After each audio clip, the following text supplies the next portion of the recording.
You know, Right. they a lot. If you see how much coltan Rwanda exports, Rwanda doesn't have any place where they mine that much coltan. And that's where Kagame and his government are getting the money to invest in whatever they're doing. Kagame is actually a CEO and Rwanda is a company, you know? So they have all they can do to benefit from Congo and nothing to lose. Even if you sit down with them and tell them, listen, you know, I think we have to partner somehow and bring peace in this region. Kagame is not going to be interested in that. Museveni is not going to be that. So let's not waste time suggesting we should sit down with Rwanda and Uganda to discuss our own security in that region of in that part of the country. It's a waste of time. You know, let's excellent government. Excellent. Karinda, what do you think? On a BBC, even on Al Jazeera, that, you know, Rwanda and Uganda, they are supporting, you know, these rebels. What do you think should be, you know? It's not even from those specified sources you have provided, but even from since up to now. Yep. Those countries have been the key supporters, and of course being backed up by the outside world in the exploitation and the demonization, as well as humiliating of that country. Yeah. And you can only understand that when you understand what politics is. And in trying to conceal the issue to the time we have, like my brother Ushu have stated, yeah, the issues of sovereign states, they are handled individually. When you go to call for your friends around, for your enemies to settle your matter in your country with you, you're a fool as I cannot even explain. Yeah, but wait a minute. But once the former president of Tanzania, I think he was, he said that you can't sit with your friend negotiating or, you know, talking about peace. You need to look at your enemies. So when you say it's useless for Uganda, Rwanda, and Congo to talk about the peace, don't you think you would be missing out that point? Because if Congo thinks the Rwanda, Uganda, and Burundi are supporting rebels, don't you think it's a good idea to sit together and negotiate and attain the peace? My brother, yeah, I'm talking from the perspective of politics. Right. I'm not talking from the perspective of theology. Therefore, I want to assure you that the issues of sovereign states, they are handled independently. However, when it comes to attacking the other higher enemy, they do what we call alliance. So with your alliance, then you're able to go against the other bigger enemy to you, both of you. But in that case, Congo is having its own problem, which is the insecurity caused by the surrounding harms. And therefore, Congo must first of all ensure that it is sufficiently enough to counterattack the rebels and even those neighboring countries. But what the leadership of Congo have done always is not even to understand what it's supposed to do. And even if it knows what it's supposed to do, it doesn't employ that. And hence becoming a problem, and this calling for the outside invaders, which means the around the people, which those neighbors, of course, to take whatever they can take to their best capacity. And that's human nature as transition to state nature. Thank you, Karinda, for that contribution. What about to you, brother? How do you think? Mimi ndeza ongelea ku hizi group za ku mata ya Kongo na Rwanda na Uganda. Yeah. Kendeza ongelea kwanza kiko hivi. Haiko problemi za countries. Ni problemi za tribalism. Okay. Yene iko mu Kongo. Hata zile countries zikale zikwe mzuri. Ngone kuuliza kitu kimoya moko nyivote hapa. Muniambie rebo wa rebellion babalianzaka mu Kongo mwaka gani, wakati gani, na balikuwaka banatokea mu pays gani? Okay, Ushu, can you answer him if you have any idea?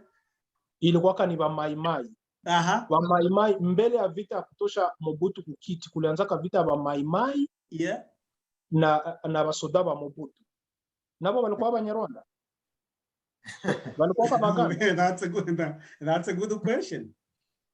Uko nasikia. Mulikuwa ndani bandande.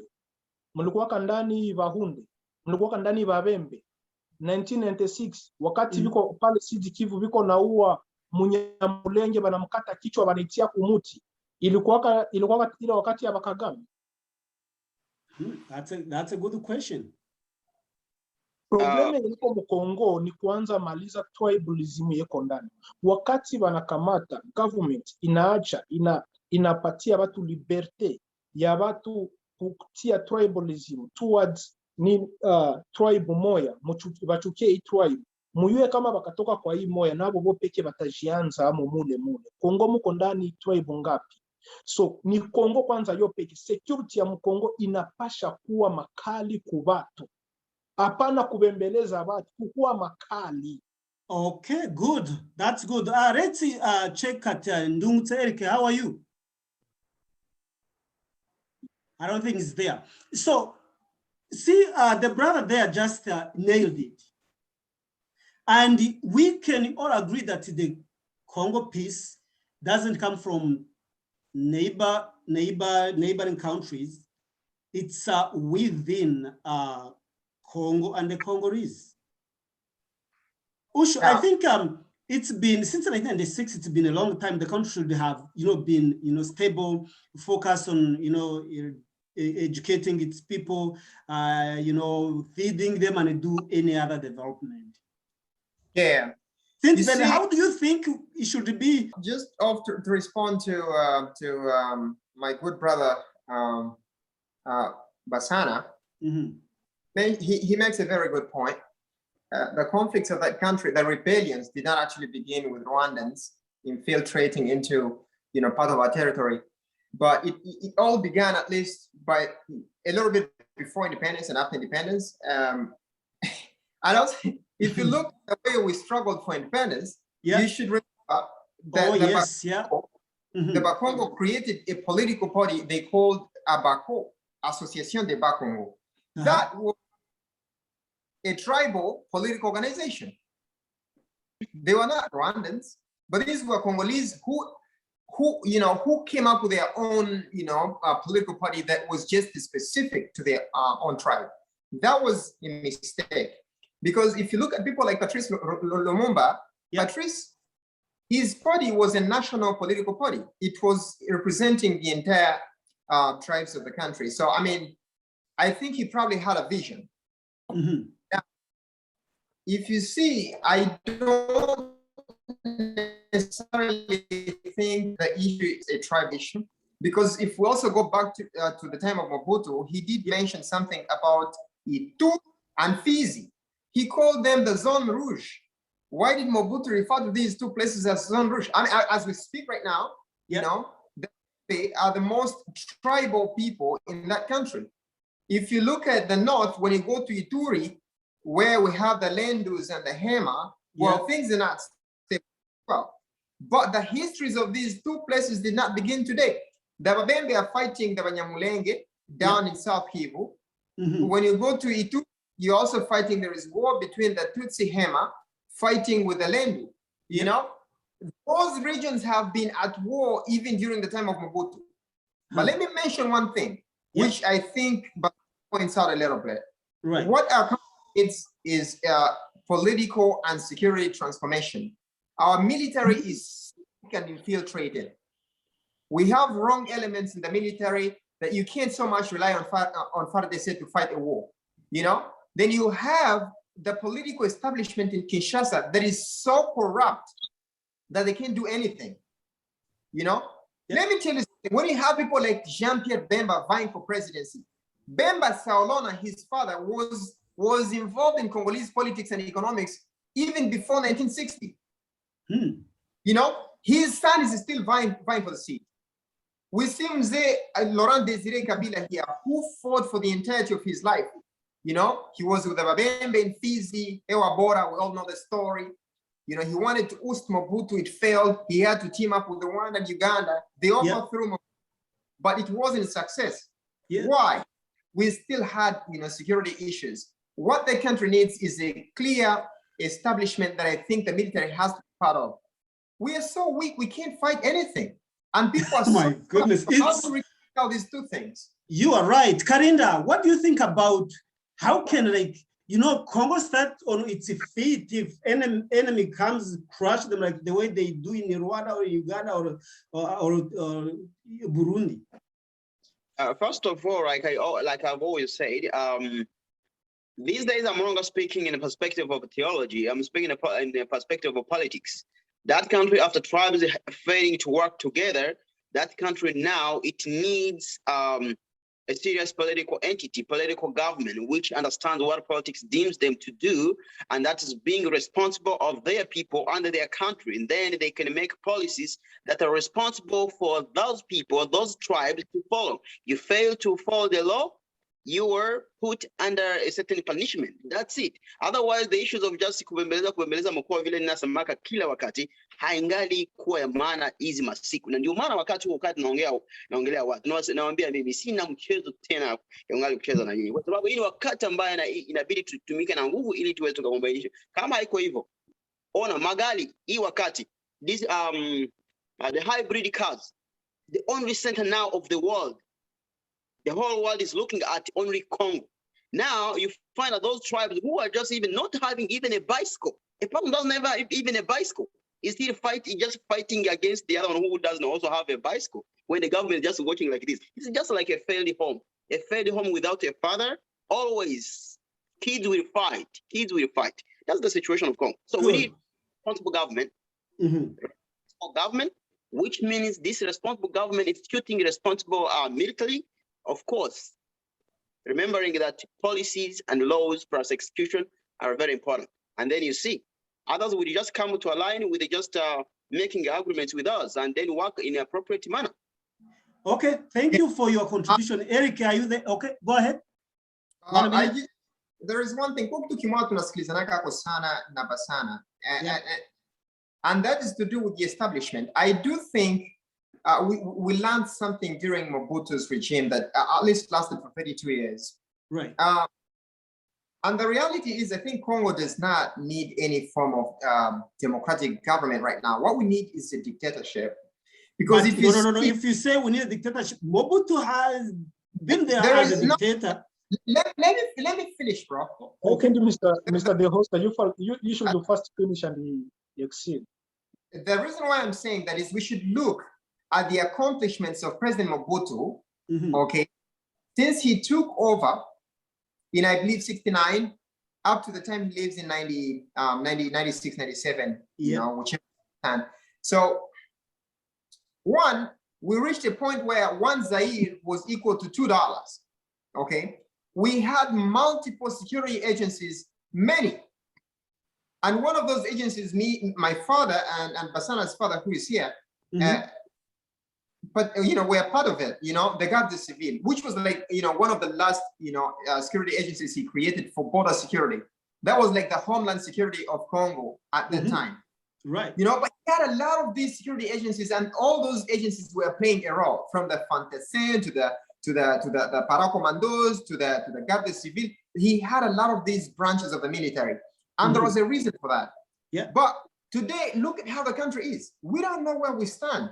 So the truth is, we should look at his accomplishments during the 32 years and think of having a dictator that will fix things and maybe get us back to democracy at a later time. Because if we are talking about democracy right now in a country that doesn't even have a clear political establishment, we're heading for doom, bro. Well, I think they're asking me to upgrade, but let me upgrade the guys and then we'll keep talking about this. Remember, see, like the way we immigrate in these, you know, Western countries, we come here as different ethnicities, different tribes, but we live in peace and we get along. So how about the country that we share? We have wealth and we have everything. Let me update, and then after we will just continue and, you know, see if we can reach something, and if we can have an idea, or we can have, you know, an advice how we can do it with, you know, to keep Congo moving. Otherwise, Congo will keep. Oh, actually, I think I'm still having some few minutes. Okay, Eric, are you there? I think Eric is there, but he's not there. Anyways, I agree with you, Mr. Ushu, because when, for example, if you look at Libya, they said Gaddafi was a dictator for 40 years. But in Libya, if someone want to marry, we'll get house, we'll get money, you know, and there's so many things that you know. But when he is vanished, what's there? There's nothing. I think through your point, Karinda, don't you think that in Africa we need dictators to fix the countries or something like that? While I align with you to a given extent, I would like to pose a question to you guys all here. Can I say that having no peace in those countries of Africa is because of democracy having been violated or because of dictatorship? Now, Mr. Kalinda, okay, respond to him and then we will hear from Basana. Okay, go ahead. Yeah. Uko naona kuanzia mwanzo ya Afrika kuwa Afrika. Wakati tulitoka kumubamwami. Tunaenda kuwa countries, tunaingia mu wamwa wanaingia mu Republicans, njo kwenye tatizo zote zilianzia mu Afrika. Uko naona wakakuya wakatupatia, unapatia mtoto ndazi apata hapa yene hata weza luma. Wakatupatia democracy. Democracy na mtu mwenye iko na talent ya kuongea na talent ya kukua na leadership mumili yake akaweza tu kuongea juu iko na ile democracy ya kuongea, watu wanamfurahia, wanamfanya kuwe president. Lakini kumbuka hana talent, hana akili yoyote ya leadership. Jua anayua tu kuongea, jua anayua kuconvince watu naye akuwe president. Haezi run the country. Uko nasikia. So mzungu wakati alitupatia democracy alikuwa anajua kama hiki ni kitu kinenda sumbua wa Afrika mpaka siku akose dunia itenda kaisha. Uko nasikia. Juu kila mtu wote wanamupatia right ya kuongea, namo ni hayuongea, na muizi naongea, uko nona. Lakini wakati ya dictatorship, ya dictatorship, uniambie kama Rwanda wanakufunga, tuitike tu tukatale. Wakati ya kwa Gaddafi, wanakufunga. Okay, sawa. Nani Ushu, can you add for 1 minute to I saw you the hands up. Add 1 minute what you think about. Yeah. The question I wanted to pose, Kalinda, is I think is partly answered by Basana. One is we should look at our political ancestry. Where did we come from? Quickly. Yeah. We come from kingdoms and chiefdoms, you know. We come from patrilineal societies where men lead. And we are being forced to adjust and drop all these things and become democratic, countries just within a couple of years. How old is America? America is about 245 years old, and DRC from its time of independence, it's only about maybe 60 years old. So you should look at all these things when deciding whether actually democracy would be a solution to Africa or it's actually the curse, like Basana is saying here. Unaona nchi niko na miaka 16 tangu ipataka independence na nchi niko na miaka 245. Huko difference kama pale bandugu. Tuone. Ile ni moja. You know? So duration ya ku experience Republican governance na tunatoka mugwani. Kisha na ingine ni ile kuona kwenye tunatoka mugwani tuko tunaingia mu democracy. Tunasema ifo tuchague banani ba viongozi. Na zamani tulikuwa tunafanya maelection. Umwami alikuwa ni umwami, apfuye unapata mtoto wake anaingia hapo, and the transition was smooth. Ile in Africa ilikuwa inaiwa. Sasa unakia kutengene probleme ni nini? Nchi sa Congo, we have over 240 something tribes and languages spoken. Right. Unajua watu wote wanabakunga nyamatia fasi moja. They belong to different kingdoms, different chiefdoms.